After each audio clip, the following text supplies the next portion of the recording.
వరుణుడి దెబ్బ రైతన్నను నిలువునా ముంచింది. వడగండ్ల వాన రాష్ట్రంలోని పలు జిల్లాల్లో బీభత్సం సృష్టించింది.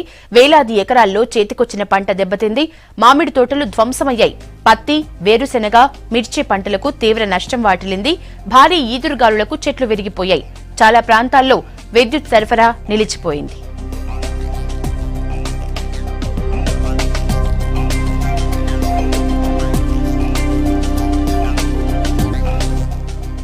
రాష్ట్రంలో 2 రోజులుగా కురిసిన వర్షానికి పంటలు భారీగా దెబ్బతిన్నాయి. పలుచోట్ల రాళ్లవాన పడటంతో నష్ట తీవ్రత పెరిగింది. ఈదురుగాలుల కారణంగా వరి పంటకు తీవ్ర నష్టం వాటిల్లింది. వైర్లు తెగిపోవడంతో కరెంటు సరఫరా నిలిచిపోయింది. సిరిసిల్ల జిల్లాలోని పలు మండలాల్లో రాళ్లవాన బీభత్సం సృష్టించింది. దాదాపు 90% పంటలు దెబ్బతిన్నాయి. పుత్తూరులోని కొనుగోలు కేంద్రంలో వరి ధాన్యం తడిసి ముద్దయింది.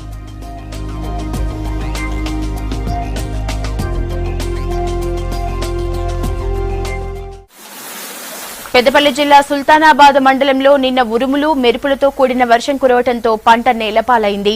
మార్కెట్ యార్డులో ఆరబెట్టిన ధాన్యం తడిసి ముద్దయింది. యార్డులో కనీసం టార్పాలిన్లు అందుబాటులో లేవని రైతులు ఆవేదన వ్యక్తం చేస్తున్నారు. జగిత్యాల జిల్లా చందుర్తిలో భారీ వర్షం కురిసింది. రాయకల్ మండలంలో ఈదురుగాలులకు మామిడి, వరి పంటలకు తీవ్ర నష్టం ఏర్పడింది.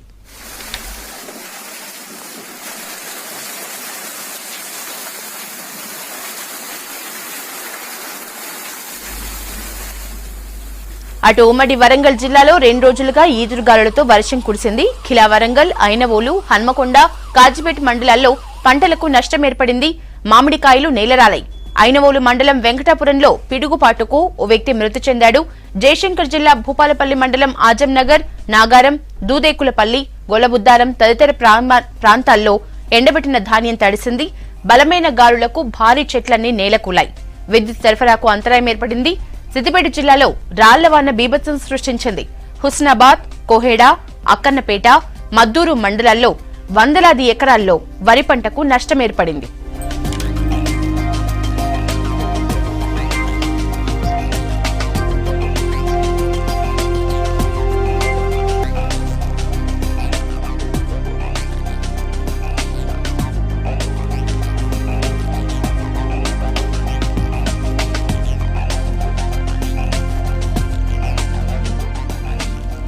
అకాల వర్షాలకు సంబంధించిన డీటెయిల్స్ ఉమ్మడి కరీంనగర్ జిల్లా నుంచి వెంకటేష్ అందిస్తారు. వెంకటేష్, జిల్లాలో అకాల వర్షాలకు సంబంధించిన అప్డేట్స్ ఎలా ఉన్నాయి? ఎన్ని ఎకరాల్లో మొత్తంగా పంట నష్టం జరిగింది?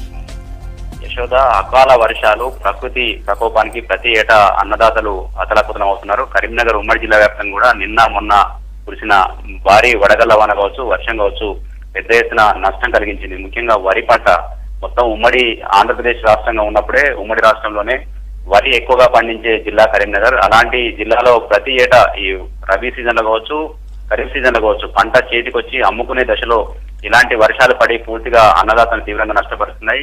నిన్న కూడా జగిత్యాల జిల్లా పరిధిలోని రాయకల్, సారంగపూర్, తర్వాత మేడిపల్లి, కొరుట్ల, మెట్పల్లి మండలాల్లో కూడా భారీ ఎత్తున వర్షం పడి అనేక చోట్ల అమ్మకానికి తెచ్చిన వరి పంట అంతా కూడా నీటిపాలైంది. ముఖ్యంగా రాయకల్ మండలం సింగారావుపేట గ్రామంలో ఈదురుగాళ్ళకి కోతకు దశకు వచ్చిన వరి పంట మొత్తం నేలకొరిగింది. అదేవిధంగా మామిడి చెట్లు కరీంనగర్ ఉమ్మడి జిల్లాలో జగిత్యాల్లో నాణ్యమైన మామిడి పండ్లకు ప్రస్తుతం దాదాపు 60,000 ఎకరాల్లో ఇక్కడ వరి పంట పండుతుంది. 60,000 ఎకరాల్లో మామిడి తోటలు ఉన్నాయి. మామిడి తోటలు అనేక మన దేశ విదేశాలకు కూడా ఎగుమతి అవుతుంటాయి. అలాంటి మామిడి కాయలు విపరీతంగా కాసినాయన్న సంతోషంతో ఉన్న రైతులకు నిన్న కూర్చిన ఈదురుగాళ్ళ కావచ్చు, వడగళ్ల వాన కావచ్చు మామిడికాయలు పెద్ద ఎత్తున రాలిపోయి నష్టం కలిగింది. ముఖ్యంగా మామిడి రైతులకు నష్టపరిహారం అందించే అనేక బీమా పథకాలు ఉన్నప్పుడు కూడా వాళ్లకు గతంలో ప్రీమియం కట్టిన ప్రతిసారి కూడా ఎప్పుడు కూడా నష్టపరిహారం రాలేదు. దాంతో ఈసారి కేవలం ఒక 8 మంది రైతులు మాత్రమే మామిడి పంటలకు బీమా చెల్లించారు. దీంతో ఈ నష్టపోయిన పంటకు ఈసారి బీమా రాక అటు అమ్ముకునే వీలు లేక చాలా మంది రైతులు నష్టపోయిన పరిస్థితి కనిపిస్తుంది. అదేవిధంగా కరీంనగర్ కొత్త జిల్లా పరిధిలోకి వస్తే కనుక ఇల్లంతకుంట, తర్వాత మనకి ఇక్కడ ఇల్లంతకుంట, తర్వాత తిమ్మాపూరు, మానకొండూరు, గన్నేరువరం మండలాల్లో కూడా పెద్ద ఎత్తున వర్షం పడింది. ఇక్కడ ఐకేపీ కేంద్రాలకు తెచ్చిన పెద్ద ఎత్తున ధాన్యం అంతా కూడా నీళ్లలో అంటే అక్కడ పక్కన డ్రైనేజీలకి కొట్టుకుపోయిన దుస్థితి చూసి అన్నదాత కన్నీరు పెట్టడం తప్ప చేసేది ఏం లేని పరిస్థితి నెలకొంది. అదేవిధంగా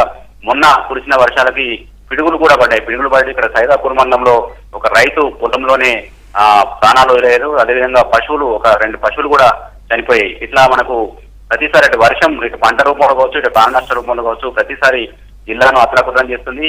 ఆ ఖరీఫ్ సీజన్ లో అయితే అక్టోబర్ నవంబర్ మాసంలో ఇలాంటి వర్షాలు పడుతుంటాయి. అప్పుడు కూడా పంట చేతికొచ్చి ఐకేపీ కేంద్రాల్లో కానీ మార్కెట్ యార్డ్లో కానీ ఉంటుంది ధాన్యం. ఆ టైంలో పడుతుంది. ఇప్పుడు మళ్ళీ ఏప్రిల్ మేలో కూడా సేమ్ ఖచ్చితంగా పంట చేతికొచ్చే టైంలోనే పడుతుంది. పంట అనేది చుక్క ముఖ్యంగా రబీ సీజన్ లో నీటి వసతులు చాలా తక్కువగా ఉంటాయి. చుక్క పొదుపు చేసుకొని రైతులు పంటను పసిపిల్లల్లా కాపాడుకొని అమ్ముకుందాం అనుకునే దశలో ఇలాంటి నష్టం కలిగించడం అన్నదాతలు తీవ్ర ఆవేదన గురి చేస్తుంది. ప్రతిసారి అధికారుల చుట్టూ తిరిగి తమను ఆదుకోవాలని చెప్పి దీనంగా వేడుకోవడం తప్ప రైతులు చేసేదేమీ లేకపోతుంది. ఇప్పటికైనా ప్రభుత్వం వీళ్ళను ఎక్కడెక్కడైతే పంట నష్టపోయిందో అక్కడికి వచ్చి ఖచ్చితంగా పంట నష్టం అంచనా వేసి ఆదుకోవాలని చెప్పి రైతులు కోరుతున్నారు. కానీ ఇప్పటికైతే అధికారులు ఎంత నష్టం జరిగిందనేది అంచనాలు కూడా ఎక్కడ విడుదల చేసిన పరిస్థితి లేదు. ముఖ్యంగా ప్రతిపక్ష నాయకులు కావచ్చు, బీజేపీ నాయకులు ఇప్పటికే ఎక్కడైతే పంట నష్టపోయిందో అక్కడికి బృందాలుగా పర్యటిస్తూ అంచనాలు తయారు చేసి ప్రభుత్వానికి అందించే పనిలో ఉన్నారు. Yashoda. Okay, thank you Venkatesh.